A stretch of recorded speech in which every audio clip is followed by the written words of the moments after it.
Social Security early at 62. Yeah.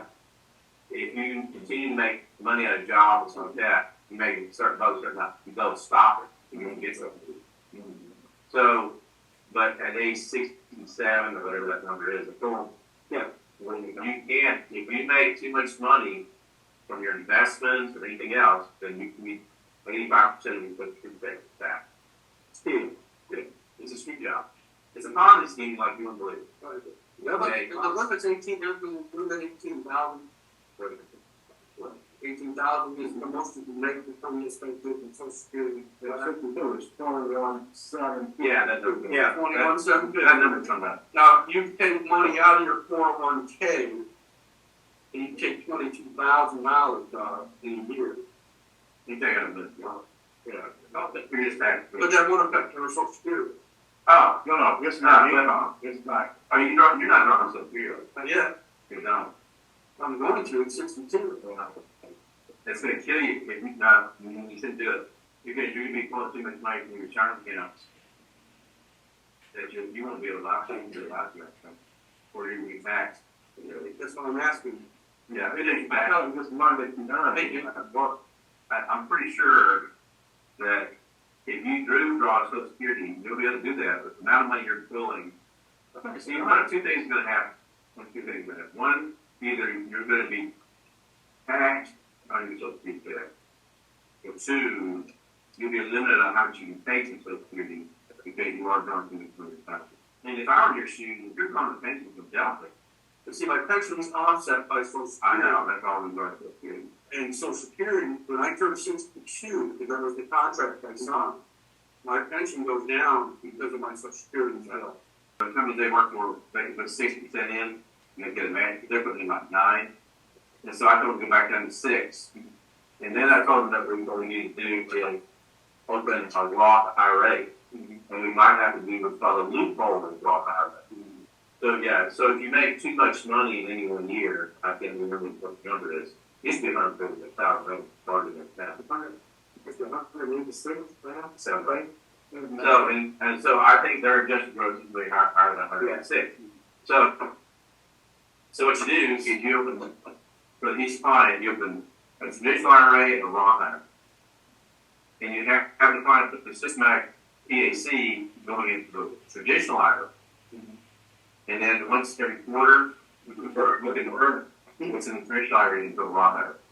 Does 401k withdrawal count as income for Social Security?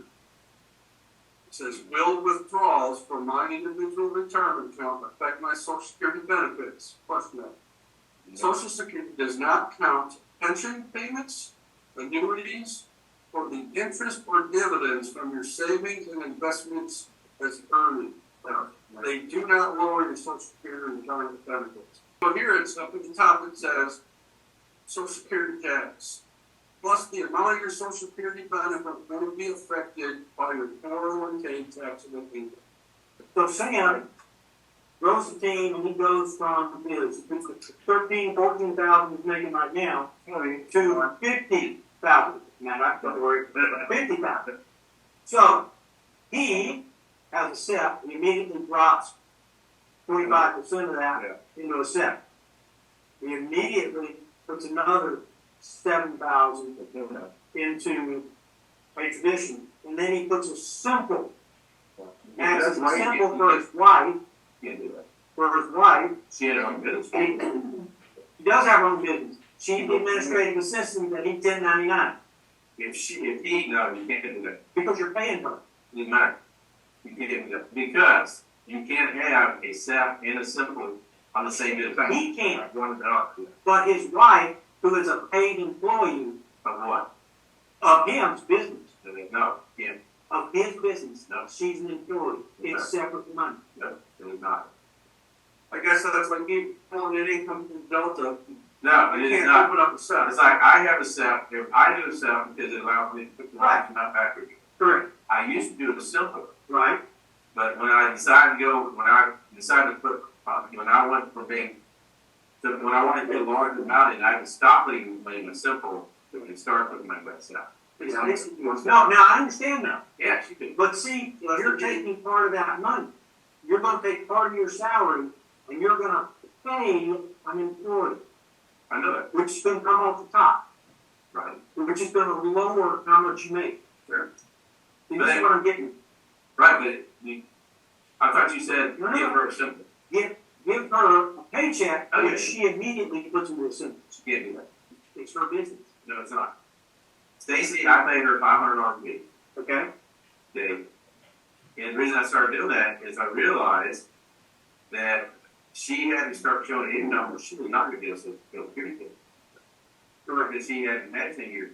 Right, You need to have 40 quarters yeah, to offer Social Security. right, She worked, we got married, she worked 2 years and then we had that. yeah, So, 5 years. yeah.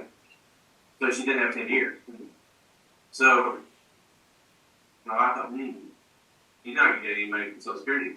So I started paying $500 a week to work here. When I put money in my SEP, actually, I'm supposed to put a same percentage in her too, but I'm not. I'm putting it all in mine. Okay, Yeah. so she's got a separate thing. No, she did not. She doesn't have a SEP, which I think she can have a SEP, but she cannot have a SEP. Right, correct. You cannot have a SEP.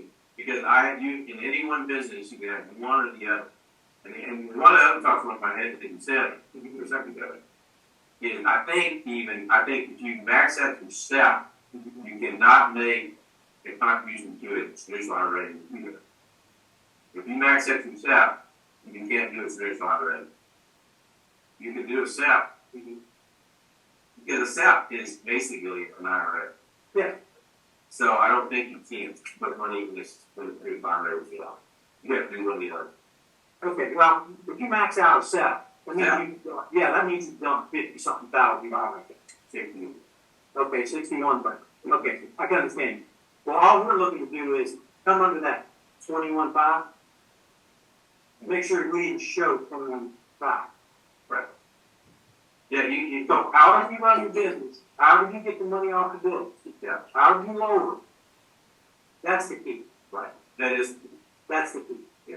And I pay two people a lot of money to make sure that Right. Yeah. So the point is now one of the things we could do, I didn't mention this too, is they have a farm, right? They have enough acreage and they raise ducks and they raise things to count as a farm. If one of the things they could do if they wanted to, if they could generate enough cash flow off the farm, they could then set up a retirement plan for the farm as well. Well, I mean, personally, they'd have to show a profit. Yeah, how do you want to do for the farm? I mean, what are you doing on your farm? I If you're selling I sell honey, eggs, I sell goats, and I sell, I have sold potatoes. You have to show, to have a legitimate farm, you have to show cash flow in the first 3 years. You don't show a profit. Now, cash flow is not profit. You have to show profit. Now, if I did show profit, if I did get into serious into, let's say, where you could show profit, for example, one thing I was going to do was show profit. Is I was going to start raising olives. I was really focusing on doing that for the last 20. Because you can make money with olive oil, and I'm just far enough south that I can raise olive. So I was strongly looking at if you can put 615 olive trees per acre, and I was going to put in about 3 acres of first, and just see how that went. And you can get $40 a gallon for the olive oil. So I was going to do that, but if you go, or if they are looking at raising the cattle, okay, you can make money in cattle. Okay. So if they decide to raise cattle, and let's say they do start showing profit, or they're yet to selling beef, if they raise cattle and do breeding stock, okay, then you can make more money from that than you can raise cattle. So anyway, they do some cattle, they make money, and let's say they make a profit, then they can fund a retirement account with that. But the main reason I have a farm and he has a farm is if you have anything like that, I can buy my chainsaws, my tractors, four-wheelers, anything I want, and deduct from me. So what we're going to end up doing with this couple is they have life insurance at work. They're going to find out how much they have at work. It's apparent to them that if the wife is to pass away, that he would not be able to afford to live. Matter of fact, he said that so. So she's going to need probably at least $1 million in life. We'll put coverage on her, and they're open to it. And then we'll start funding the emergency fund, and then we're going to open, if we do straight Roths, it'll be Roths. If we can't do straight Roths, we'll do conversion. I have a client, but that guy down in Thomas, he's a smart guy, owns business, makes good money. He's been a client of mine. He's had life insurance with me since 2007, I think. He has $250,000 covered with me. And so much on his wife, he's paying like $80 a month. So he calls me up this week, and he's got some investment in me, another one. So he called me up this week and says, "Hey, I want to cancel my life insurance." And I'm thinking, okay, you got enough money. You make quite a bit of money from business, so you probably don't need life. And he's older, he's in his late 50s, early 60s. And I'm thinking, yeah, you probably don't need life insurance. So he said, "I want to cancel my life insurance." So I said, the best way to do that, by the way, is I always tell my clients to tell them, all of them off and put on a quarterly bill, and then let it lapse. So I told him that, so we can put on a quarterly bill like that. And he said, "Yeah, I'm going to get rid of this coverage because I just bought, I'm going to buy a whole life policy, you know, with mutual Omaha for $200 a month for $150,000. And I said, "James, why in the world would you want to get 40% less coverage and pay twice as much money?" And he said, "Well, because if I keep what I have with you, my credit card is going up." I said, "Well, number one, with the amount of money you have, you don't really need life insurance. And then two, that whole life policy, you know," and I told him, "You know that you don't get both. You get the base amount. It's a true whole life policy." I said, "Is it true?" He said, "Yep, true whole life policy." I said, "First of all, you're the first person I've talked to a lot that needs water." So I said, "If you have $150,000 coverage, and you got $50,000 cash value in that policy, 20 years ago, and you die, your family still gets $150,000. They keep the $50,000. But he's had term with me since 2007. And he's got money now. Why does he need $150,000? And so I said, I'm doing all this with fun. So I said, I said, number one, I said, I don't make any money off this life insurance you have. There's no financial effect to me at all. Okay? So there's no benefit to me to tell you that. You know, there's no financial benefit to me by you keeping this policy. Okay? Matter of fact, I'd probably just have to go along with you to cancel the policy. Okay? You just don't need a whole lot. I'd rather see the $200 a month spend for my insurance and invest in than being about life insurance. And so I talk. And just know, but at the end, I could tell the sticking point to him. Evidently, the agent that sold it to him told him he got to keep the money. So I said, "I'll be glad to sit down with you when you get your policy. I will go through it with you and point out in your contract where it says you do not get money." I said, "You know that the money in that policy is not your money. If you want it, you're drawing your own money."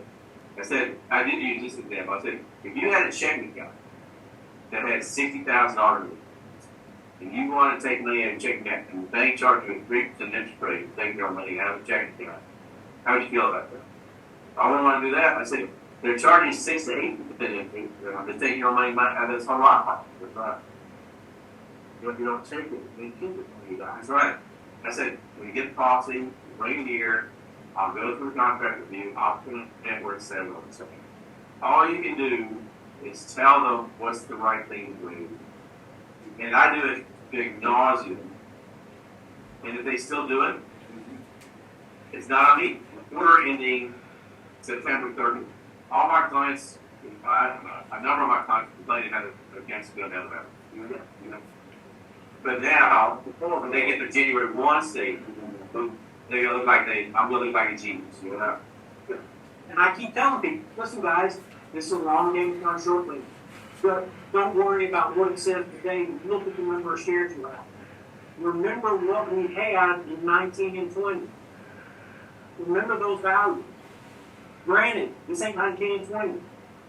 But we have a chance and an opportunity in 2024 to correct that error.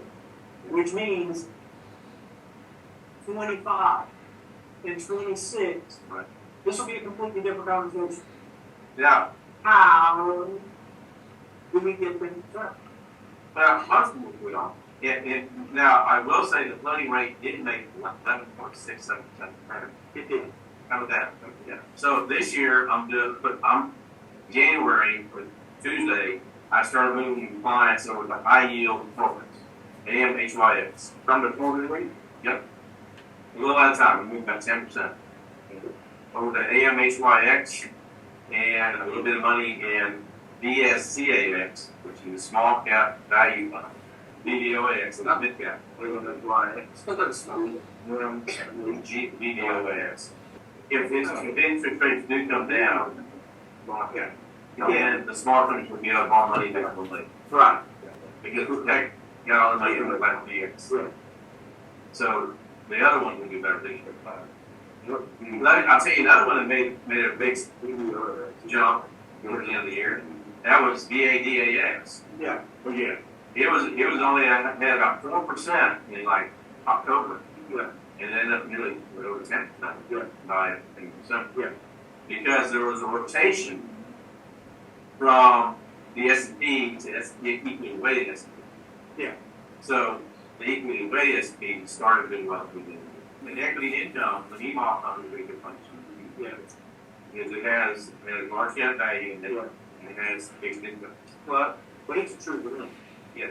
Yeah. So it's that is a good one to use, especially Yeah. ACUI. Yeah. Around 60.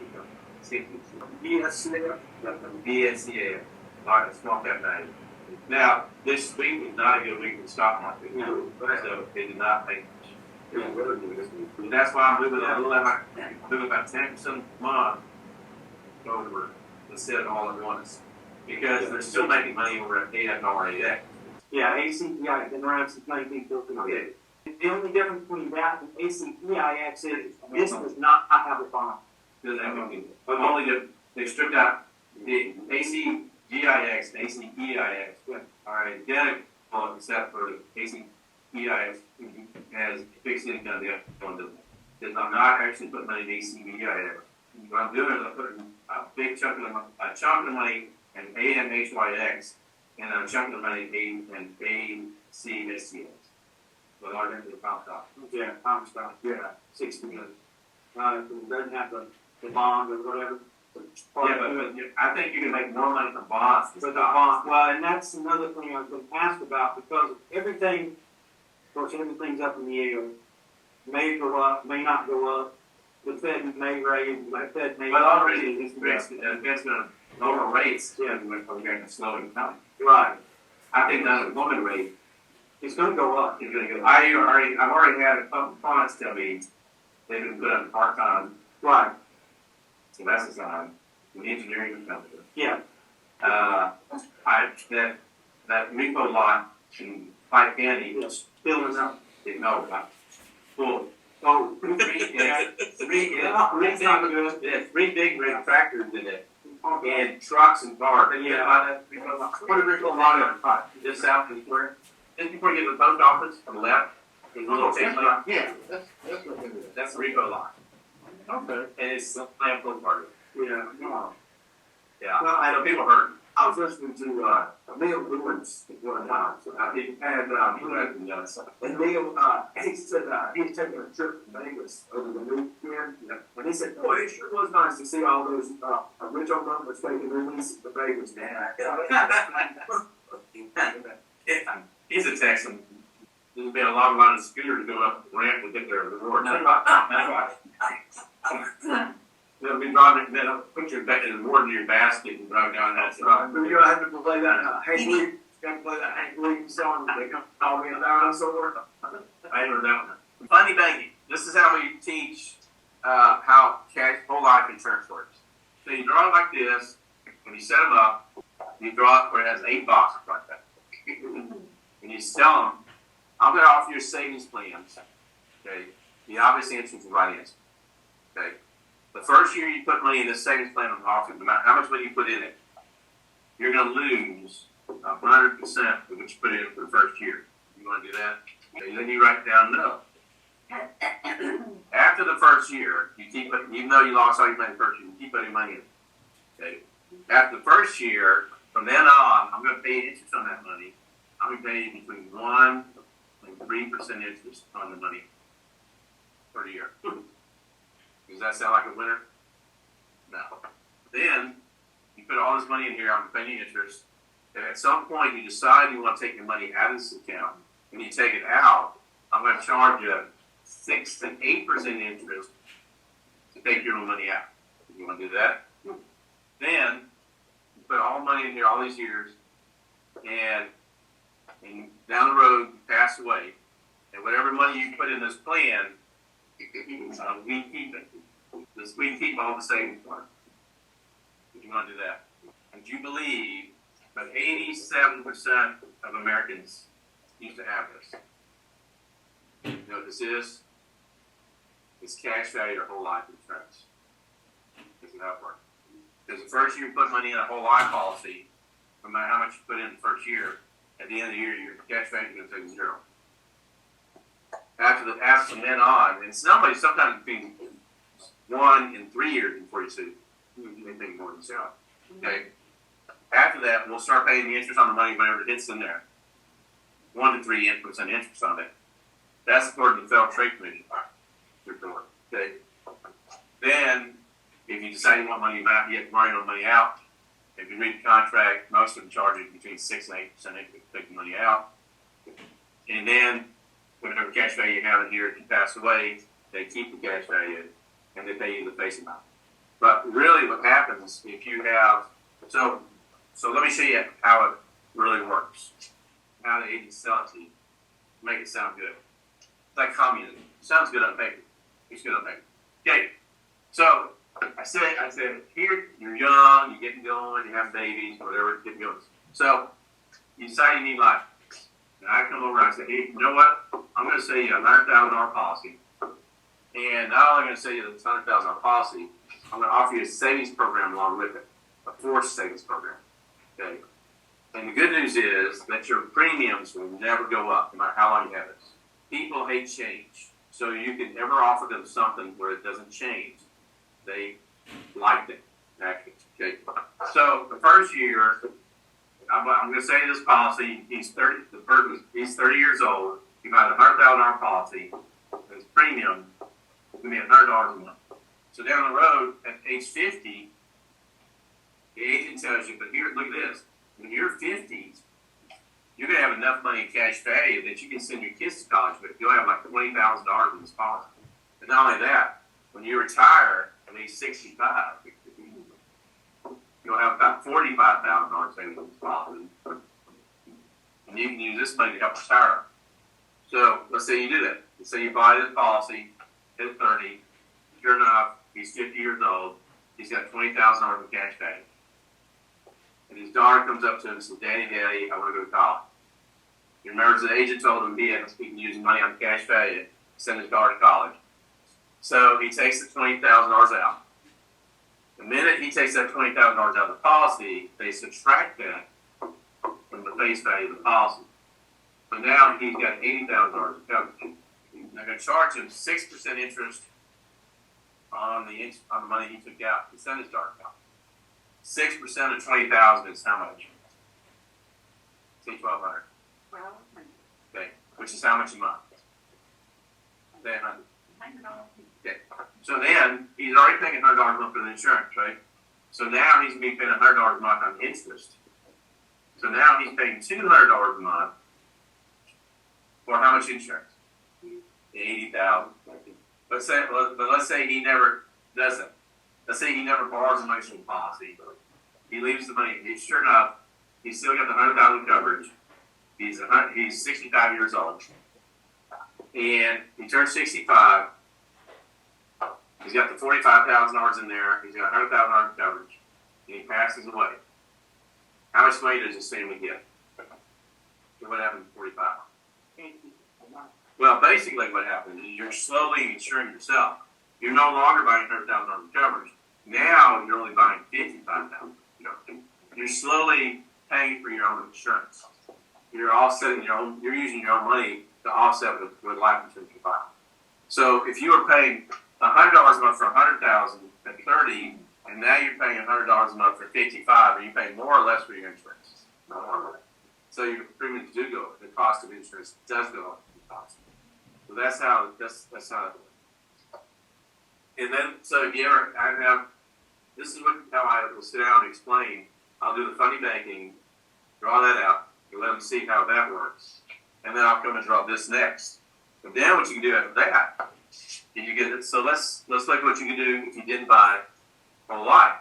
The same client could buy $250,000, 30-year-old, could buy a $250,000 level term policy for $30 a month for a 25-year policy. Well, he's 30, so let's say 35 years, 65.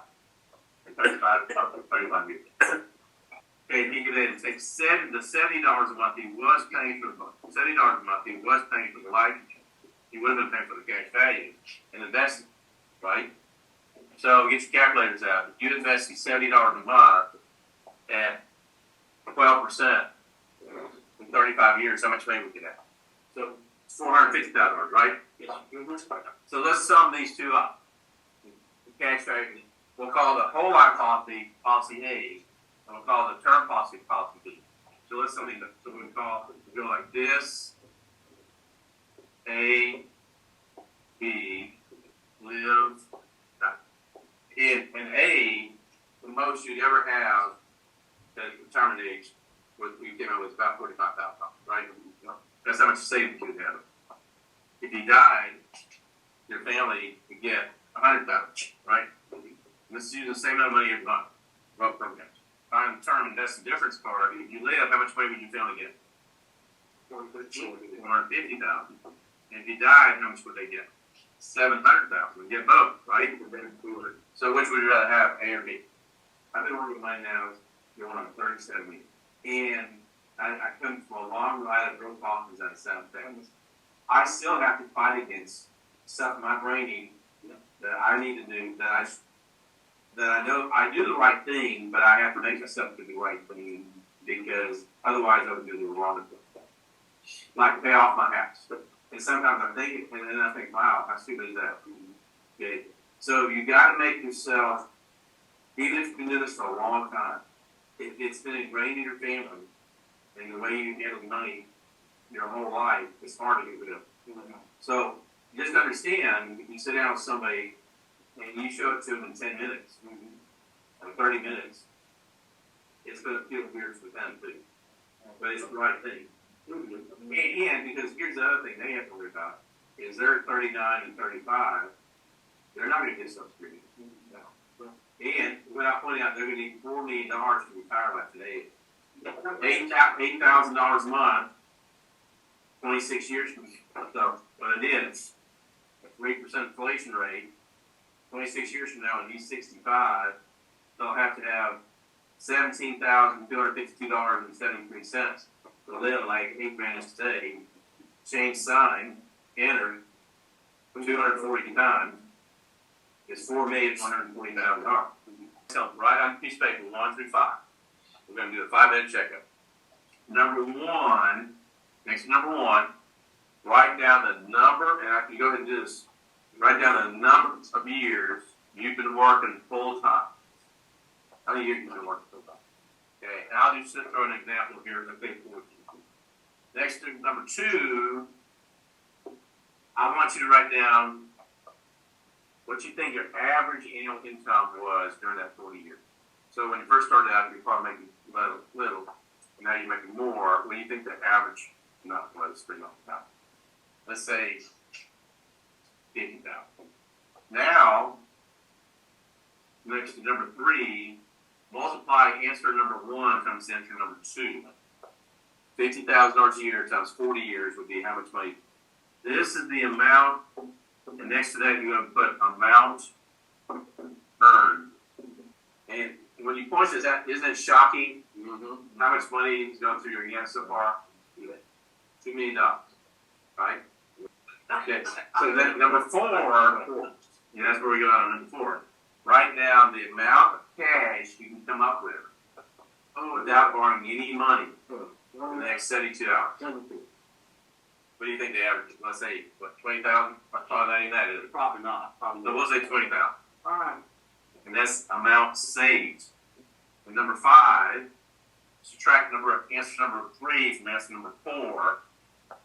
What do you get? $1,980,000.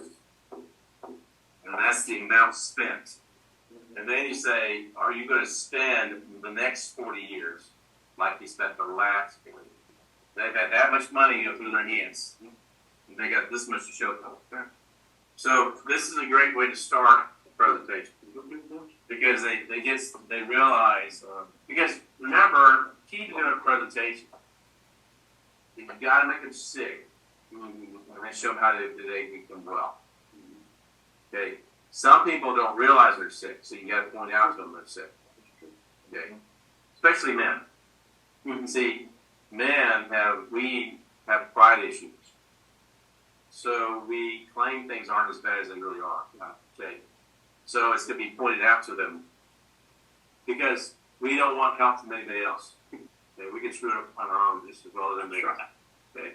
So we tend, and we do that, and men do that for their money as well. We don't ask for help until it's so bad that no one can fix it. But so you use this to point out to them that they do need help. And then you set them up and then do your presentation. Now they're listening to you. People won't listen to you about anything until they can see there's a reason to. Little things, you have to have data on.